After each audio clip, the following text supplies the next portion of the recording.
चलिए हम लोग बात कर रहे थे हेलो एल्केन्स हेलो एरीन्स की।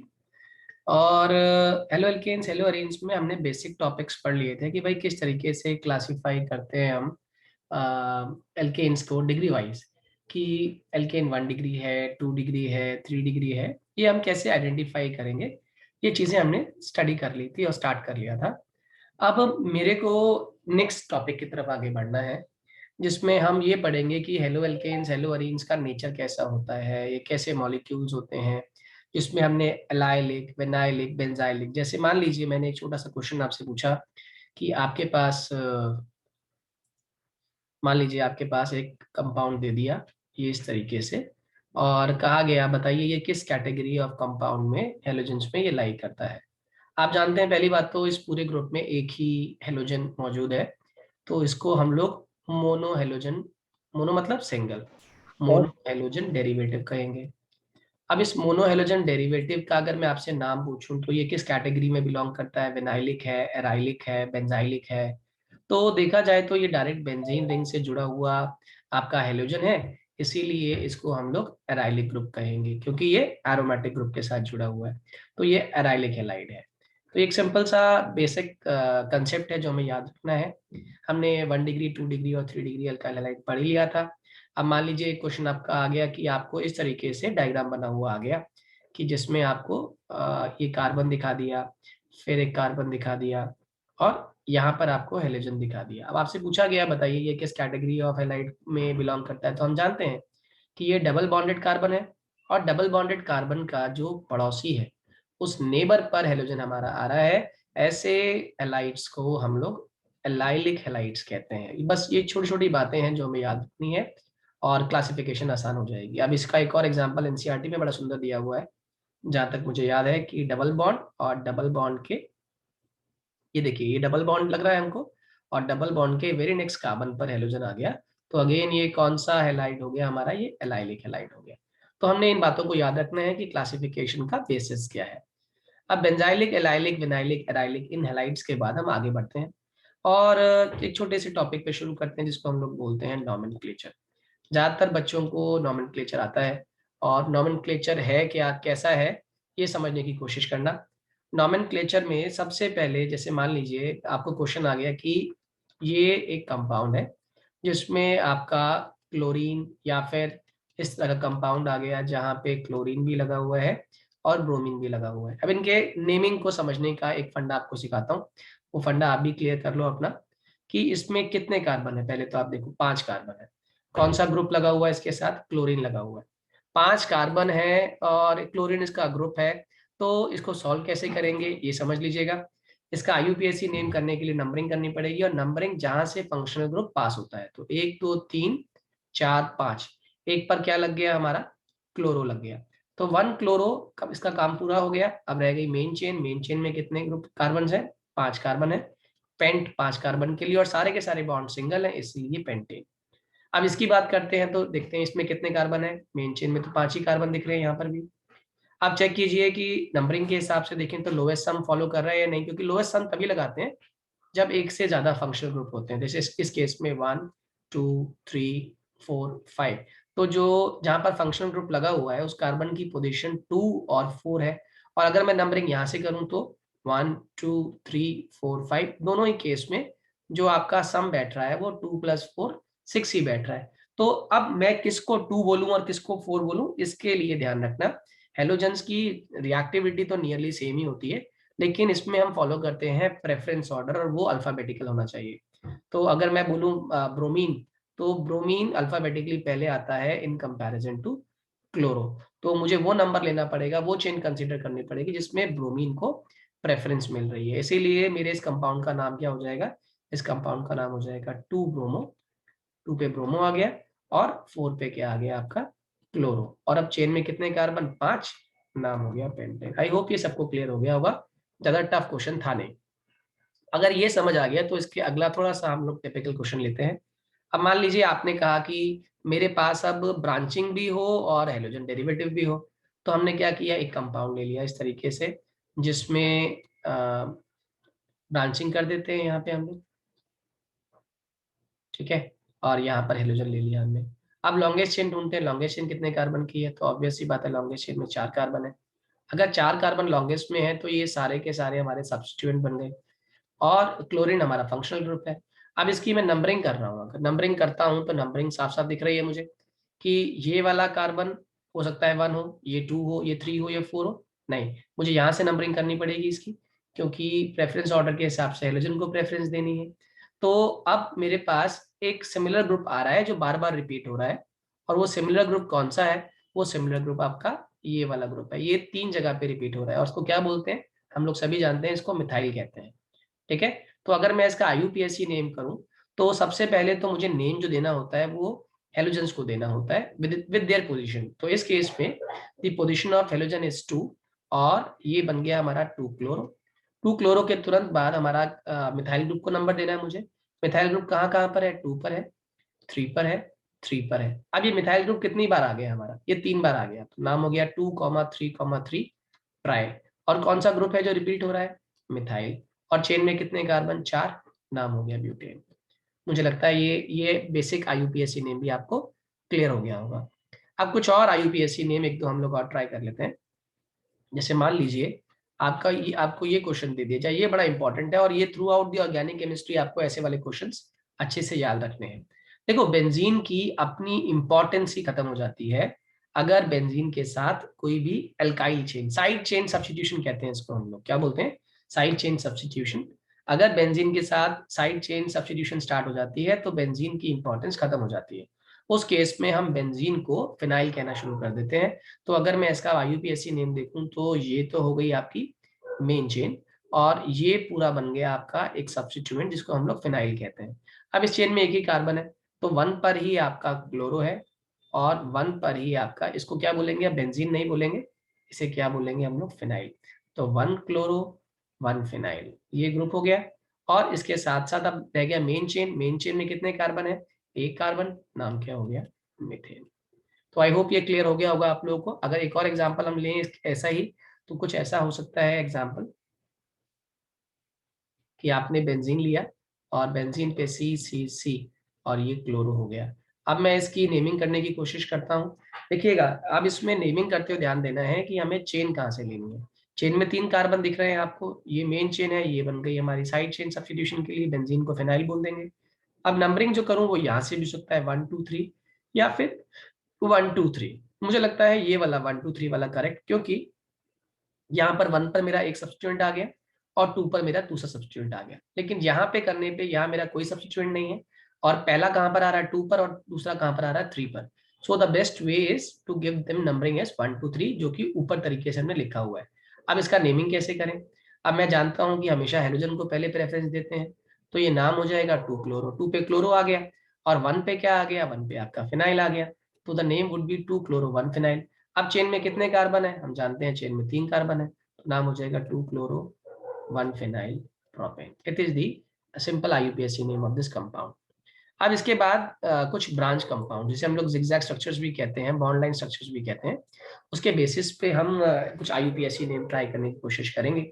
जैसे आप लोग जानते हैं कि कार्बन को बेसिकली हम जब जिगजैग फॉर्म बनाते हैं तो every corner, every tip is representing a carbon. तो अगर ऐसे हम ड्रॉ करते हैं इसको, तो ये कार्बन को ही रिप्रेजेंट कर रहा है, कार्बन चेन को ही रिप्रेजेंट कर रहा है। ठीक है। तो अगर मैं देखूं तो इसमें कितने कार्बन हो गए, 1 2 3 4 5 और 6 कार्बन हो गए हमारे।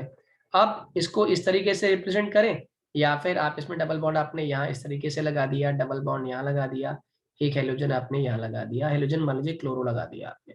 तो हालांकि ये तो सिमेट्रिकल कंपाउंड है, अगर देखें तो नंबरिंग कहीं से भी कर सकते हैं, 1 2 3 4 5 एंड 6। अब इसमें देखें कहाँ कहाँ से डबल बॉन्ड को प्रेफरेंस मिल रही है। एक तो 2 पर आ रहा है डबल बॉन्ड, एक 4 पर आ रहा है। यहाँ से भी करूंगा तो 2 और 4 ही बैठेगी पोजीशन, और जो क्लोरीन आएगा वो थर्ड पोजीशन पर आएगा। तो इसका नेमिंग करना तो मुझे लगता है सभी सही करेंगे। इसका नाम 3 पर आ गया क्लोरो, और इसके साथ साथ 2 और 4 पर आ गया। इसको 2 और 4 लिखने से पहले हम लोग इसकी चेन का नाम देंगे, क्योंकि जो इन आता है ना, इन, ये हमेशा चेन के लास्ट में लिखते हैं। तो चेन में कितने कार्बन है, चेन में 6 कार्बन है, तो हम लिखेंगे,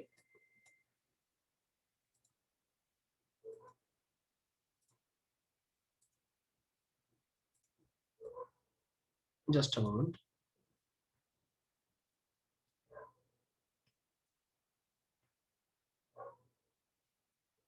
तो 2 क्लोरो के बाद हम क्या करेंगे, हेक्स, और हेक्स में कहाँ कहाँ पे डबल बॉन्ड है, 2 और 4 पे, और कितनी बार डबल बॉन्ड है, 2 बार, इसलिए नाम आ गया 3 क्लोरो हेक्स 2,4 डाई। ये भी सबको समझ आ गया होगा, आसान सा क्वेश्चन था। ऐसे वाले IUPAC नेम भी हमें प्रैक्टिस करने हैं जो एनसीईआरटी के सॉल्ड एग्जाम्पल में। हम जितना मैं काम करा रहा हूँ ना, आप लोगों को बताऊंगा कौन से पेज नंबर तक आप एनसीईआरटी में पढ़ लें, ताकि साथ साथ आपकी तैयारी होती जाए, एलो एल्केन्स एलो एरीन्स आपके साथ साथ तैयार हो जाए। अब इसी में एक एनसीईआरटी इंटेक्स में हमने कुछ क्वेश्चंस करे हैं, बहुत बढ़िया बढ़िया क्वेश्चंस हैं। उसमें से एक बहुत अच्छा क्वेश्चन मैं आपके साथ शेयर करता हूँ। एक क्वेश्चन है उसके अंदर, 4 टर्ट ब्यूटाइल। अब पहले कुछ कैटेगरीज में आपको एक्सप्लेन करता हूँ, फिर इस IUPAC नेम पर आऊंगा। 4 टर्ट ब्यूटाइल 3 आयोडो हेप्टेन। देखो, इस IUPAC नेम को करने से पहले, इसको कंपाउंड स्ट्रक्चर ड्रॉ करने से पहले कुछ चीजें आप लोग समझ लो। एक चीज होती है आइसोप्रोपाइल। आइसोप्रोपाइल किसे कहते हैं, 3 कार्बन की चेन जिसमें कि सेकंड नंबर कार्बन जो है it is getting attached with the other chain, यानी कि ये एक सेकेंडरी चेन है जो अटैच होगी, तो इसको हम लोग आइसोप्रोपाइल ग्रुप बोलते हैं। क्योंकि इस ग्रुप में आप नंबरिंग कहीं से भी करो, 1 2 3, इसको सेकंड नंबर ही मिलने वाला है, 1 2 3। तो ये सेकंड वाला यहाँ पर हमारा आइसोप्रोपाइल चेन के अंदर इसको फिक्स पोजीशन प्रोवाइड करता है, तो इसका नाम, इसको आइसोप्रोपाइल कहते हैं।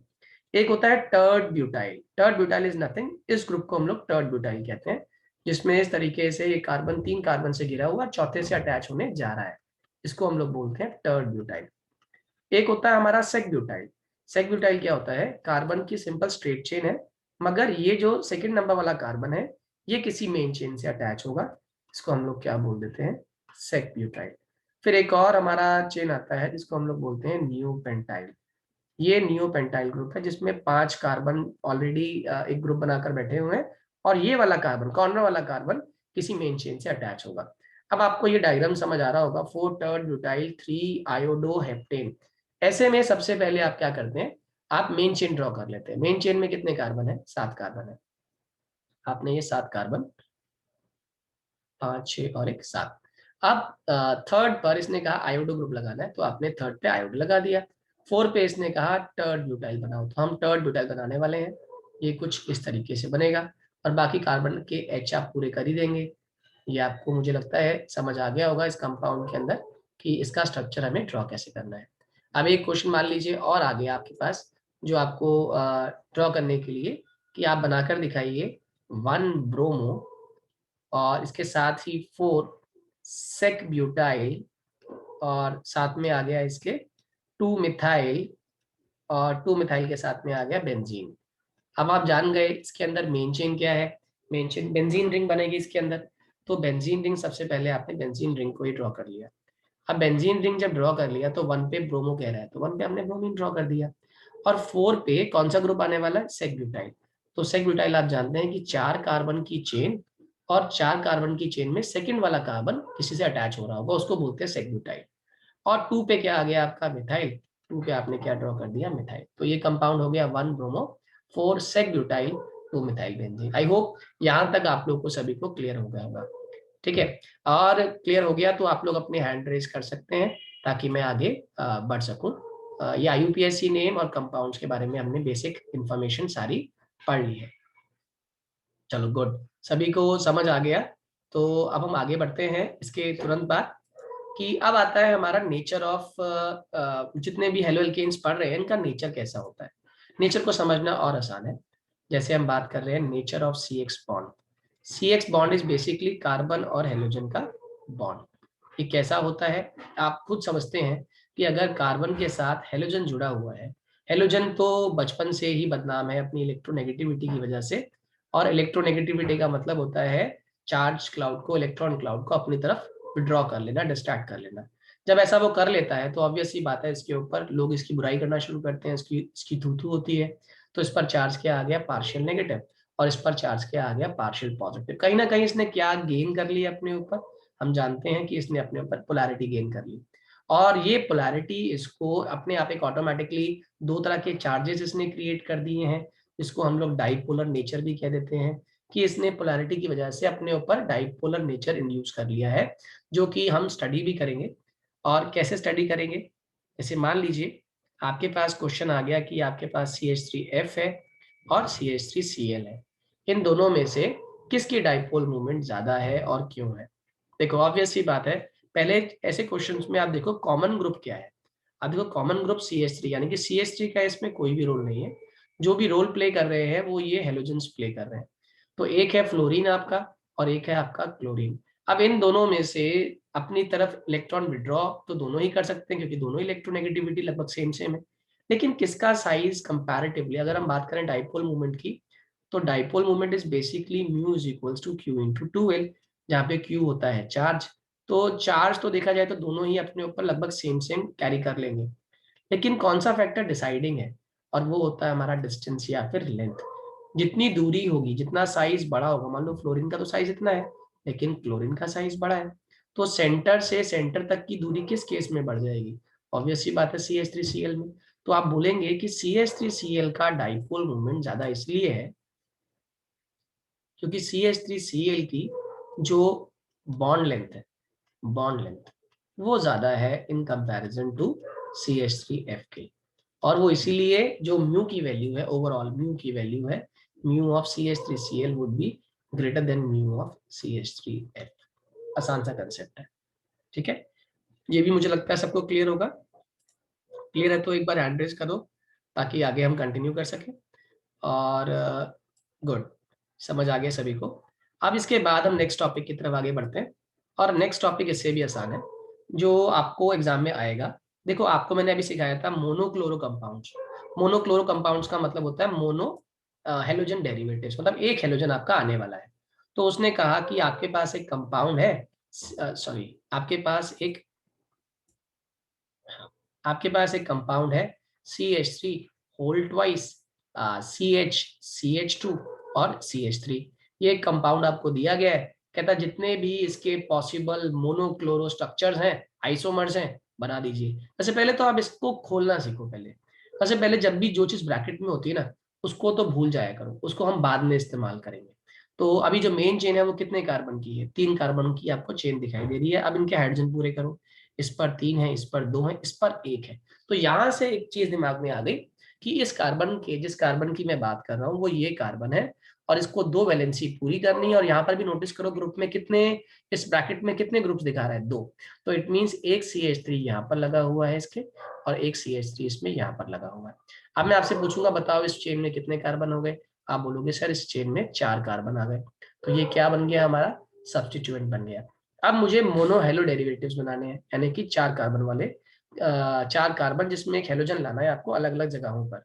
तो सबसे पहला तो मैंने बिना छेड़खानी किए हुए कॉर्नर में मैं एक हेलोजन ले आया, इनको डिस्टर्ब नहीं किया। इसका अगर IUPAC नेम करें तो 1 2 3 और 4, और इसका नाम हो गया 3 मिथाइल और 1 क्लोरो, और चेन का नाम हो गया ब्यूटेन। आसान सा क्वेश्चन था, अभी कुछ नहीं किया हमने, मोनो हेलो डेरिवेटिव है because only 1 halogen is there. अब अगले में मैंने क्या किया, शिफ्टिंग कर दी क्लोरीन की। इसको हम लोग पोजिशन आइसोमर्स भी कहते हैं, जहाँ पे फंक्शनल ग्रुप की पोजिशन चेंज हो रही है। अब Cl उठ के यहाँ से यहाँ चला गया। तो अब इसका IUPAC नेम करें तो 1 2 3 4। तो इसका नाम क्या हो गया फिर से? 2 क्लोरो, और ये हो गया हमारा 3 मिथाइल, और चेन का नाम क्या हो गया आपका? ब्यूटेन। इसके तुरंत बाद फिर आपने कहा ये भी मोनो हेलो हेलो डेरिवेटिव है, एक और हम लोग इसकी चेंजिंग कर लेते हैं। हम लोग उठाकर इसको इसी कार्बन के नीचे ले आते हैं, और इसका अगर मैं नेमिंग करूंगा तो नंबरिंग यहाँ से शुरू हो जाएगी 1 2 3 4। तो इसका नाम हो गया 2 क्लोरो, और 2 पर ही क्या लगा हुआ है? मिथाइल लगा हुआ है। और इसके साथ साथ चेन में कितने कार्बन? 4 कार्बन है। तो नाम हो गया 2 क्लोरो 2 मिथाइल ब्यूटेन। अब किसी ने कहा सर क्या और भी प्रोबेबिलिटी है? मैंने कहा अब तो बस एक ही प्रोबेबिलिटी है कि ये क्लोरीन डायरेक्टली इस पर जुड़ जाए। तो आपने क्या किया, C और ये कंपाउंड बना और Cl यहाँ लगा दिया। अब किसी ने पूछा क्या इसका IUPAC नेम हम ट्राई कर सकते हैं? हाँ बिल्कुल कर सकते हैं। अगर इसका IUPAC नेम हम देखें ना, तो ये कुछ ऐसा बनता है, लॉन्गेस्ट चेन तो हमारी यही काउंट होगी, है ना। अब इसका नाम देखो तो 2 पर क्या आ गया? मिथाइल आ गया। 2 पर मिथाइल आ गया, और 1 पर क्या आ गया? क्लोरो आ गया। तो the name would be 2 1 chloro, 1 chloro 2 methyl, और चेन का नाम ब्यूटेन। आई होप ये मोनो हेलोजन डेरिवेटिव्स ये सभी को क्लियर हो गए होंगे। प्लीज रेज योर हैंड अगर एक कहानी समझ आ गई, आप लोगों को कंसेप्ट समझ आ गया मोनो हेलो डेरिवेटिव्स वाला। सभी को समझ आ गया? सभी से एक्सपेक्ट कर रहा हूँ हैंड रेज करने के लिए। चलो गुड। अगर समझ आ गया, कोई डाउट हो तो भी मुझसे आप व्हाट्सएप मुझे कर लेना और मुझे बताना कि कहाँ पर आपको इशू आ रहा है। इसके बाद हम आगे बढ़ते हैं। इसके बाद अब शुरू होता है मेन काम आपका, जो है इलेक्ट्रोफिलिक सब्स्टिट्यूशन। अब यहाँ से ऑर्गेनिक केमिस्ट्री के फंडा शुरू होते हैं। इलेक्ट्रोफिलिक सब्स्टिट्यूशन, नाम में ही पहली डेफिनेशन है, सब्स्टिट्यूशन मतलब एक आएगा और एक जाएगा। जनरली बेंजीन के ऊपर से क्या जाता है, उसका हाइड्रोजन, और हाइड्रोजन जाता है और दूसरा ग्रुप आता है। तो ऐसा ग्रुप जो हाइड्रोजन को हटाए, आपको वो भी देना पड़ेगा, और जो ग्रुप को बेंजीन पर रखना है आपको, वो भी देना पड़ेगा। जैसे एग्जांपल लेता हूं, मान लीजिए मेरे पास मिथाइल बेंजीन है, जिसको हम लोग टोलुइन भी कहते हैं, है ना। अब यहाँ पे आप लोग दो चीज सीख लो, एक ग्रुप होता है ईडीजी और एक ग्रुप होता है ईडब्ल्यूजी। हालांकि ये कंसेप्ट आपका ऑर्गेनिक में न जाने कितनी बार आप इसे स्टडी करोगे। ईडीजी ग्रुप्स वो होते हैं जो अपनी चार्ज डेंसिटी, अपने इलेक्ट्रॉन क्लाउड को बेंजीन की तरफ शिफ्ट कर देते हैं और बेंजीन की इलेक्ट्रॉन डेंसिटी को इंक्रीज कर देते हैं। इलेक्ट्रॉन विड्रॉइंग ग्रुप्स वो होते हैं जो बेंजीन रिंग से चार्ज को विड्रॉ करने की कोशिश करते हैं, बेंजीन रिंग को अनस्टेबल करते हैं।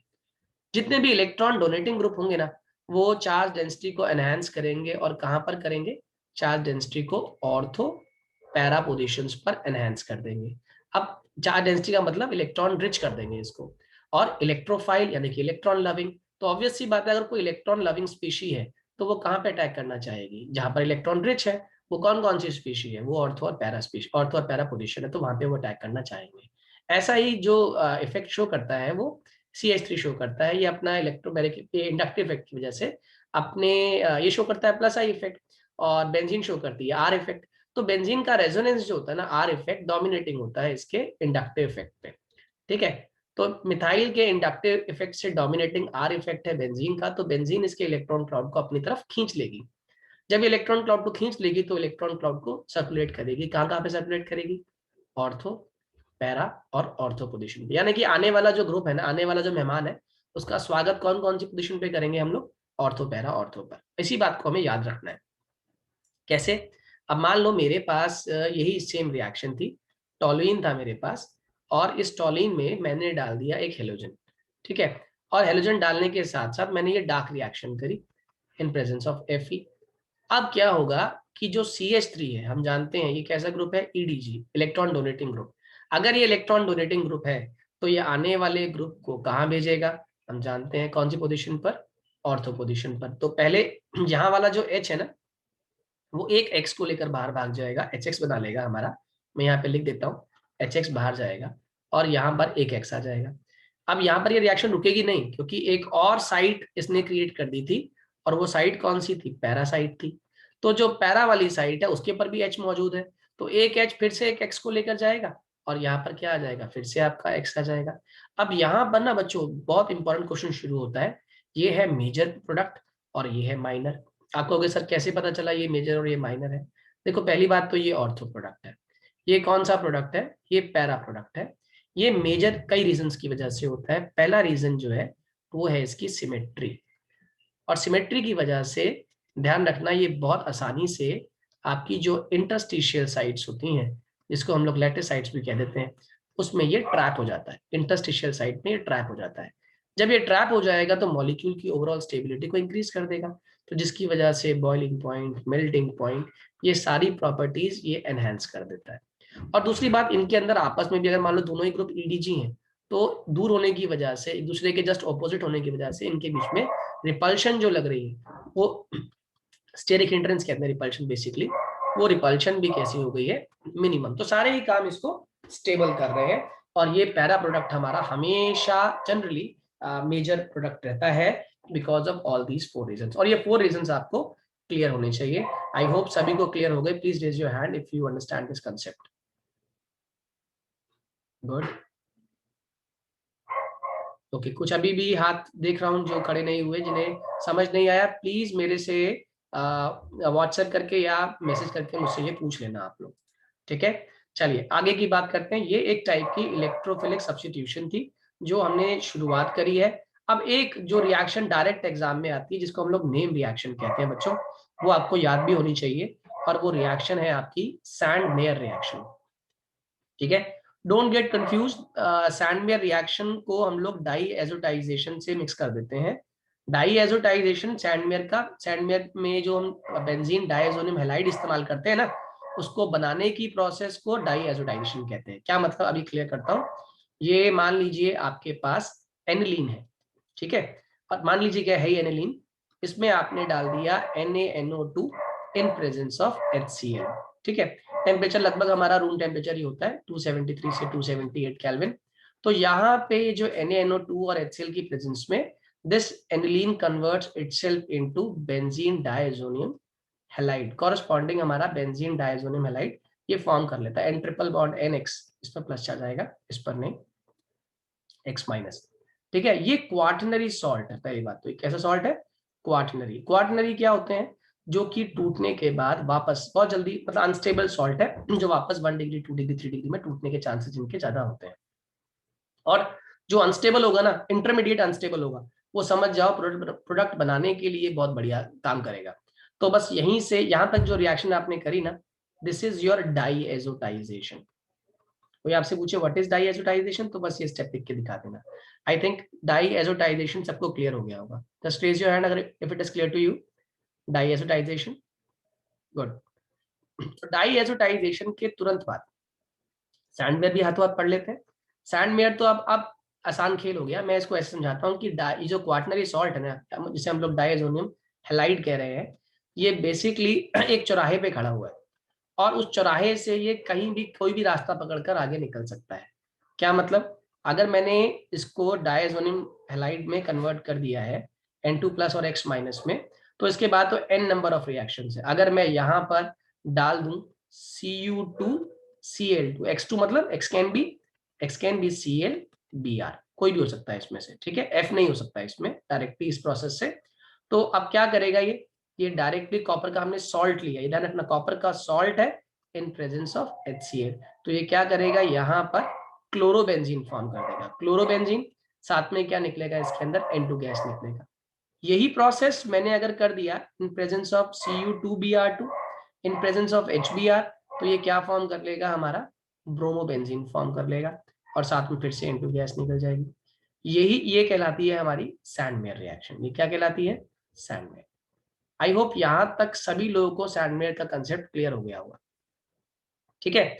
और देखो इसी के अंदर और काम कर सकता हूं मैंने इसमें Ki डाल दिया, तो आप जानते हैं K किसको लेके भाग जाएगा, X को, तो KX बाहर, N2 गैस भाग जाएगी। बताओ रिंग के ऊपर क्या रह गया, आयोडोबेंजीन रह गया, N2 गैस बाहर निकल गई, ठीक है। तो इस तरीके से हम corresponding compound formation by the help of diazonium salt कर सकते हैं। I hope this is clear to everyone. Clear to everyone, please raise your hand if it is clear to you. ठीक है, ठीक है। तो अगर ये क्लियर है सभी को, तो आज अपना होमवर्क सुन लो।